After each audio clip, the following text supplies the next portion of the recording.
श्रीमद् भागवत महापुराण तृतीय स्कंद चौथा अध्याय। यदुवंशों का विनाश तथा तप करने के लिए उद्धव का बद्रिकाश्रम जाना। श्री सुखदेव जी कहते हैं, श्री कृष्ण जी ने सबको विदा दी। अब समस्त यदुवंशी स्वच्छंद होकर मद्य पीने तथा उस समय प्रभास क्षेत्र पर होने वाले मेले तथा सैल सपाटे में लगे।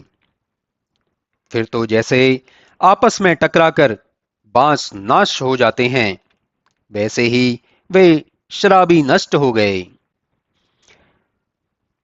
उधर श्री कृष्ण जी अपनी माया की गति देखकर सरस्वती नदी के जल में आचमन कर एक वृक्ष की जड़ में बैठ गए। मैं उनके साथ ही था।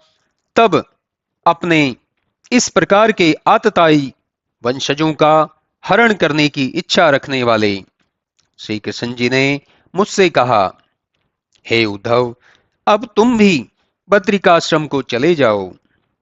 परंतु मैं कुछ उत्तर न देकर वहीं खड़ा रहा।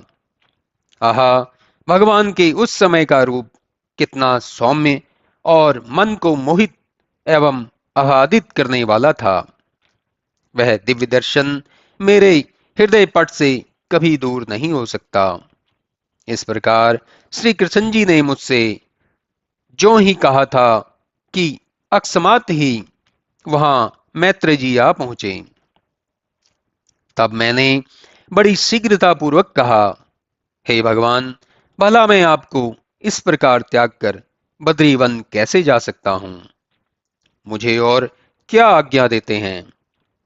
तब उन शुद्ध सत्वमय शांत स्वरूप लाल लोचन वाले श्री कृष्ण जी ने मुझे संतुष्ट करने हेतु कहा, हे उद्धव, मैं तुम्हारे प्रेम को जानता हूं कि जिस कारण तुम मुझे यहां एकांत में भी छोड़कर जाना नहीं चाहते। वास्तव में तुम मेरे अनन्य भक्त हो। अच्छा, तो मैं तुम्हें वह गति देता हूं जो अन्य लोगों को दुर्लभ है, क्योंकि पूर्व जन्म में तुमने वसुओं के यज्ञ में मेरी प्राप्ति के लिए सर्वप्रथम मेरा पूजन किया था। अतः उसी शुभ कर्म के कारण मेरी दया से तुम इस जन्म में मेरे भक्त हो। यह तुम्हारा अहोभाग्य है कि जो आज तुम मुझे इस प्रकार एकांत में देख रहे हो। अन्यथा मेरे इस रूप को मेरी नाभि से कमल पत्र पर उत्पन्न सिवा ब्रह्मा के और कोई नहीं देख सकता था। तब सृष्टि के आरंभ में मैंने ब्रह्मा से जो ज्ञान कहा था, वही अब संसार में भागवत के नाम से कहा जाएगा। हे विदुर जी, जब उन परम पुरुष श्री कृष्ण जी ने मुझसे ऐसा कहा, तब स्नेह से मेरे रोम रोम खड़े हो गए, नेत्रों से झरझर आंसू बहने लगे, हृदय गदगद हो गया।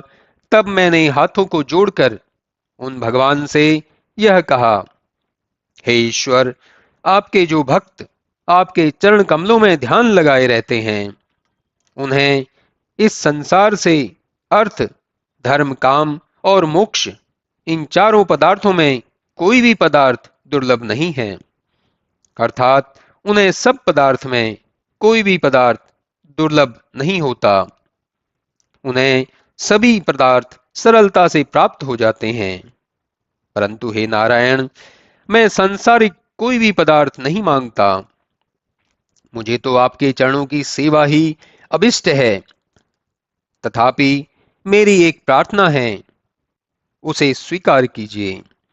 हे ईश्वर, यद्यपि यह भली भांति जानता हूं कि आप स्वतः आत्मा राम, जन्म मरण से रहित और सबके आश्रय हैं, तथापि हे देव प्रभु, आपने जो नरवेश धारण कर कितनी ही अबलाओं का उद्धार किया और नाना प्रकार की मनुष्य जनित लीलाएं की, उन्हें जानकर आपके संबंध में नरलोकवासियों एवं तार्किकों को संदेह न होवे, इस कारण आप मुझे अपने विषय में यथार्थ बोध कराइए। और जिस परम ज्ञान को आपने अपनी कमल नाभि से उत्पन्न ब्रह्मा से कहा है, यदि मैं सुनने योग्य हूं तो उसे मुझे भी सुनाइए। तब श्री कृष्ण जी ने अपने उस ज्ञान को मुझे भी सुनाया। हे विदुर जी, अब श्री कृष्ण जी के उपदेशों को सुन और उनसे विदाई लेकर मैं बद्रिकाश्रम को जा रहा हूं। इससे यहां अधिक ठहर नहीं सकता। इसके लिए आप मुझे क्षमा करेंगे। जब उद्धव ने ऐसा कहा, तब उनके द्वारा अपने सुबंध यादों का संहार सुनकर विदुर जी को बड़ा कष्ट हुआ, परंतु वे थे ज्ञानी, इससे उन्होंने शीघ्र ही उस वेग को दबा लिया और पुनः ज्यों के त्यों शांत हो गए। पुनः उद्धव से कहा, हे उद्धव जी, आप प्रसन्नता से बद्रीवन को जाइए, किंतु मेरी यह प्रार्थना है कि जो परम गूढ़ ज्ञान आपको भगवान श्री कृष्ण ने बतलाया है, वह मुझे भी बतला दीजिए। तब उद्धव जी ने कहा, हे साधो, इसके लिए आप मुझे विवश ना करें। आपको वह ज्ञान बतलाने के लिए मेरे सामने ही श्री कृष्ण जी ने स्वयं अपने श्रीमुख से मैत्र जी को आज्ञा दे दी है। आप उन्हीं तत्वज्ञानी महात्मा की प्रतीक्षा करें। श्री सुखदेव जी कहते हैं कि इस प्रकार वहां यमुना के किनारे सारी रात विदुर के साथ वार्तालाप करके अल्प विश्राम के पश्चात रात बीतने पर प्रातःकाल होते ही उद्धव जी वहां से चले गए। इतनी कथा सुनकर राजा परीक्षित ने श्री सुखदेव जी से पूछा, हे मुनीश्वर, जब इस प्रकार समस्त वृष्णिवंशी नष्ट हो गए, तब एक उद्धव जी ही कैसे शेष रह गए? क्योंकि उस समय तक तो श्री कृष्ण जी भी अदृश्य हो गए थे। श्री सुखदेव जी बोले, हे राजा परीक्षित, जब इस प्रकार यदुवंशों में अनाचार फैल गया, तब श्री कृष्ण जी ने भी चल देना चाहा और उसके लिए उन्होंने उद्धव को नेता युक्त किया।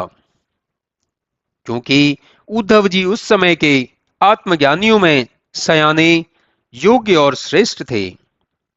उद्धव जी बद्रिकाश्रम में जाकर अपनी चित्त वृत्तियों को रोककर आत्म पूजन करने लगे। उनके चले जाने से विदुर जी को बड़ा खेद हुआ। एक तो वे यदुकुल का लोमहर्षण संहार सुनकर पहले ही से दुखी थे, उस पर उद्धव का चला जाना उन्हें और भी कष्ट देने लगा। वे बंधुओं का विनाश एवं संसार का कल्याण चाहने वाले सबके कर्ता ईश्वर भगवान श्री कृष्ण जी के परलोक गमन से महान अधीर होकर रोने लगे।